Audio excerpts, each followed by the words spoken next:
This looks like the spot.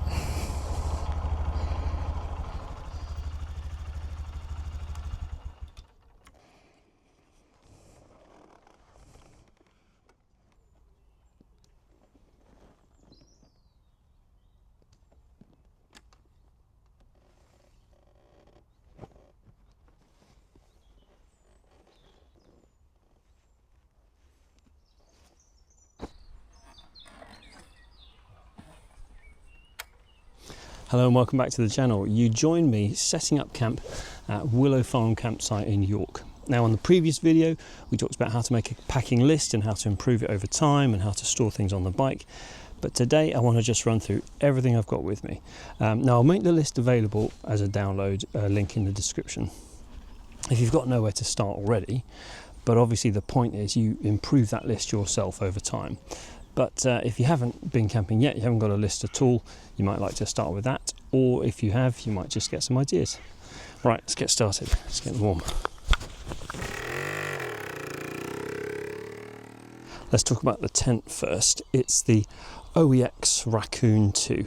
And I wouldn't say it has to be this one, but my advice would be a two-person backpacking tent if you are solo biking. I'd go for a two-person tent for one or a three-person tent for two, because you need a little bit of space when you're biking to get all that bulky clobber on and store it inside out of the rain. As with most things biking, we don't need to buy the very best and lightest. If you're a backpacker, I mean a true backpacker carrying all your gear on your back, you might be willing to pay £400 to save a kilogram of weight, of mass. But we don't really need to. The bike can take a decent weight. My luggage is about 20 kilos now, which you wouldn't carry backpacking, but for bike packing, it's fine. Okay, let's talk bedding. In the top box here, I've got the lightweight stuff, so the bedding and the waterproofs. And my sleeping bag is from OEX. Lots of my stuff is OEX. The Fathom 400, which I guess means 4 seasons. We've got the 3 and the 200 at home, 3 and 2 season. So we've got options, but to be honest, I just seem to take this one everywhere. It's synthetic, not down. Again, a down sleeping bag is lighter and can compress more for the same warmth, but that's not really essential for bikers.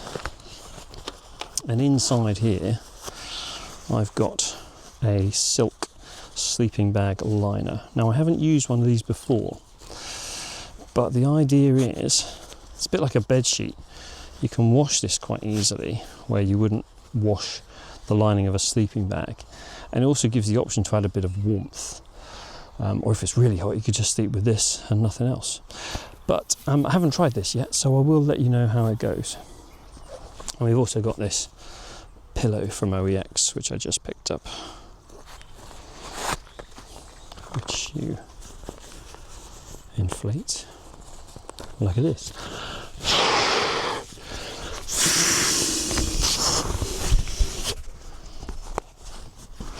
I've tried it at home and it's comfy. The sleeping pad is the Xped Versa 4R. I've tried a lot of different kinds of camp beds over the years, and I've landed on this. This is what I've arrived at as the most comfortable and durable. It's a self-inflating mat. Not a self-inflating mat, you have to inflate it. Other ones have a big slab of foam in the middle and they can be really, really comfortable. But I've just found, I've had 2 of them now and they've both leaked within a few nights. So the Versa 4R is a bit padded inside, so it's insulated, keeps you warm.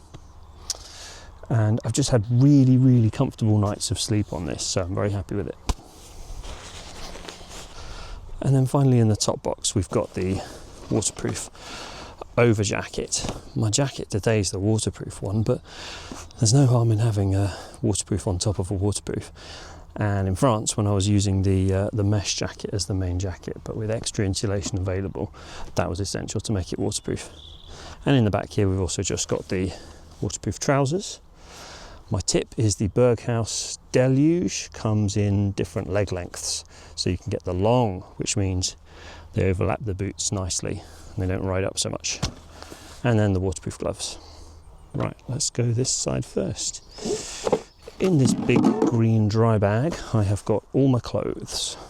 You don't need to see all my clothes, do you?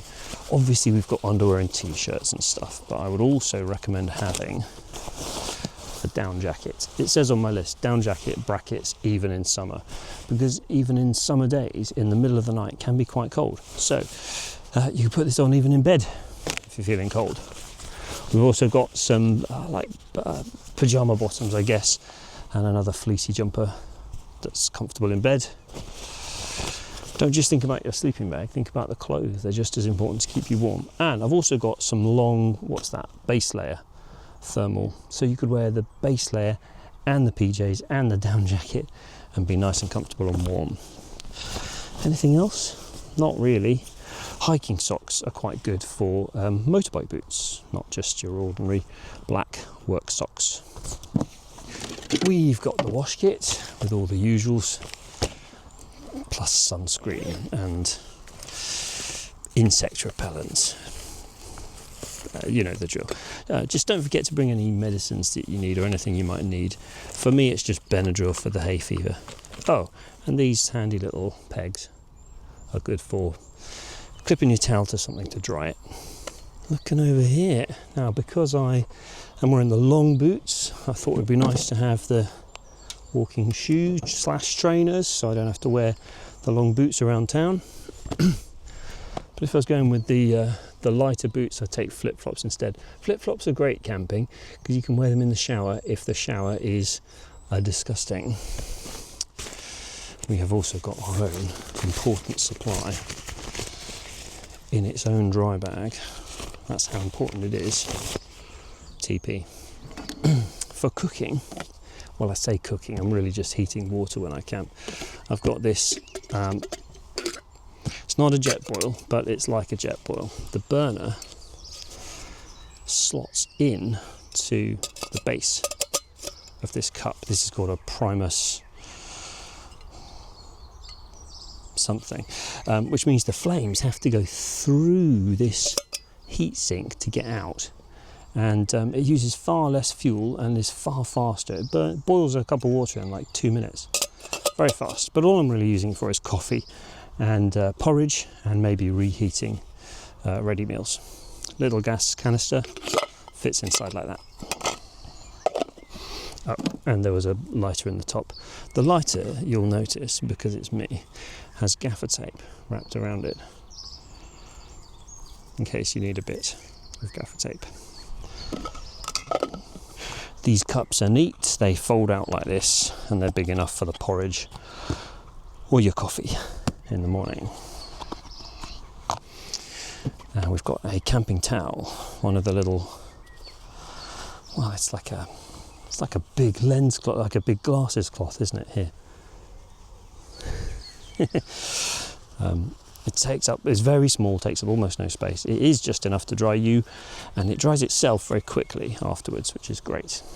The disc lock and the big chain and padlock.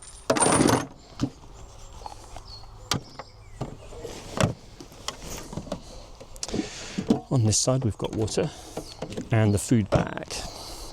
We'll have a look inside the food bag.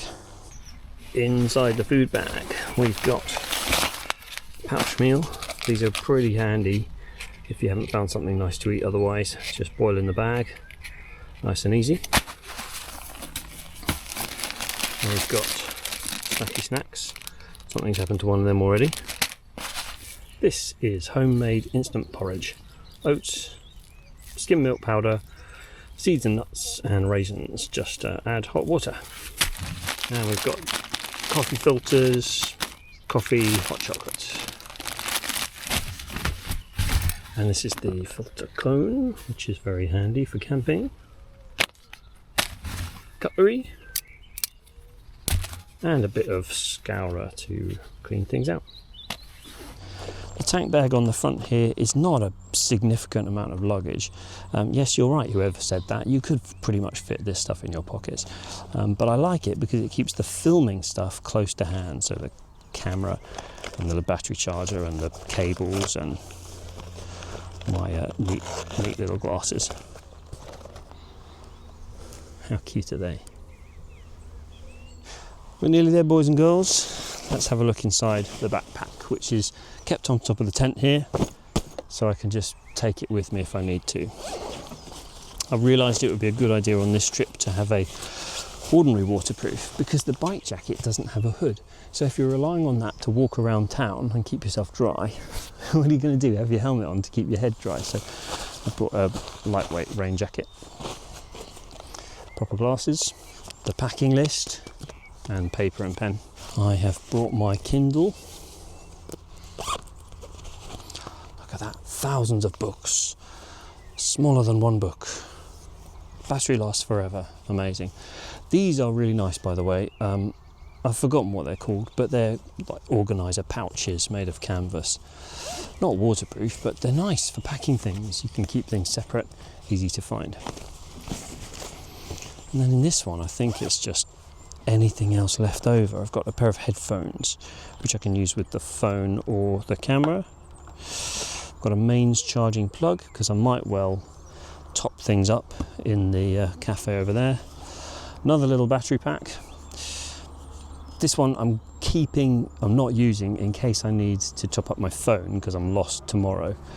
So I'm hoping to keep up with the camera and microphone and stuff using the bike and the little battery pack. So this one is reserved, not emergency, but to make sure my phone can be used. And in this pouch that the DJI mic came in, I've got another audio recorder. I've got loads of these. These are really neat it's like a radio mic that isn't a radio mic. It just records MP3. So you can put that on another person, or this one's actually stereo, which is nice for ambient sound. It's a handy backup option, and I've got more memory cards in here as well for the cameras. Oh, this backpack is not waterproof. I'd like a proper waterproof motorbike backpack, but I haven't got one yet. Send me your recommendations if you have them. So I just grabbed this extra dry bag and stuffed it in the top here, so I could just quickly shove it in the dry bag to make sure it's waterproof. Take your waterproofing seriously when you are camping.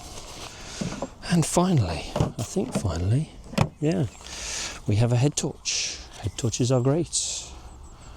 They are very cool. Lovely. And Swiss Army knife, champ, obviously. And another torch. This one is far more expensive than it needs to be. It is the Olight S1R Baton 2. This thing is frankly astonishing. It's the size of a finger, and maybe I'll show you what it can do later because it's impressive. Right, general tips for bike packing then. Don't spend a fortune on camping gear, especially not at first. You might later, but spend, £100 on a tent or something like that. Don't go spending 500. We like our kit to be lightweight and minimal. It makes the bike lighter and easier to ride and makes everything a bit more fun. But an extra couple of kilos doesn't make much difference, whereas to a backpacker it really does. Over time I've come to anticipate certain things, like there will be a small amount of anxiety when you're leaving for a trip, making sure you've got everything. What if something goes wrong? I'm aware of that now, and I see it coming. And the second I hit the road, I'm grinning like an idiot and enjoying myself. If you're traveling with someone, be extra careful to be polite to each other and kind to each other, because those little irritations like where should we put the tent, or did you bring this or that, or are we supposed to phone them first, or are we supposed to, somehow become super important to you when you're feeling a bit distracted otherwise. So just if you are traveling together, take the time to be a bit polite and a bit careful. Right, I hope that was helpful. I'm going to go set up the rest of my camp and then head on into York. If you haven't yet, watch the videos, which will be here. Here. Thanks for watching. See you soon. Bye. Oh, little dark things.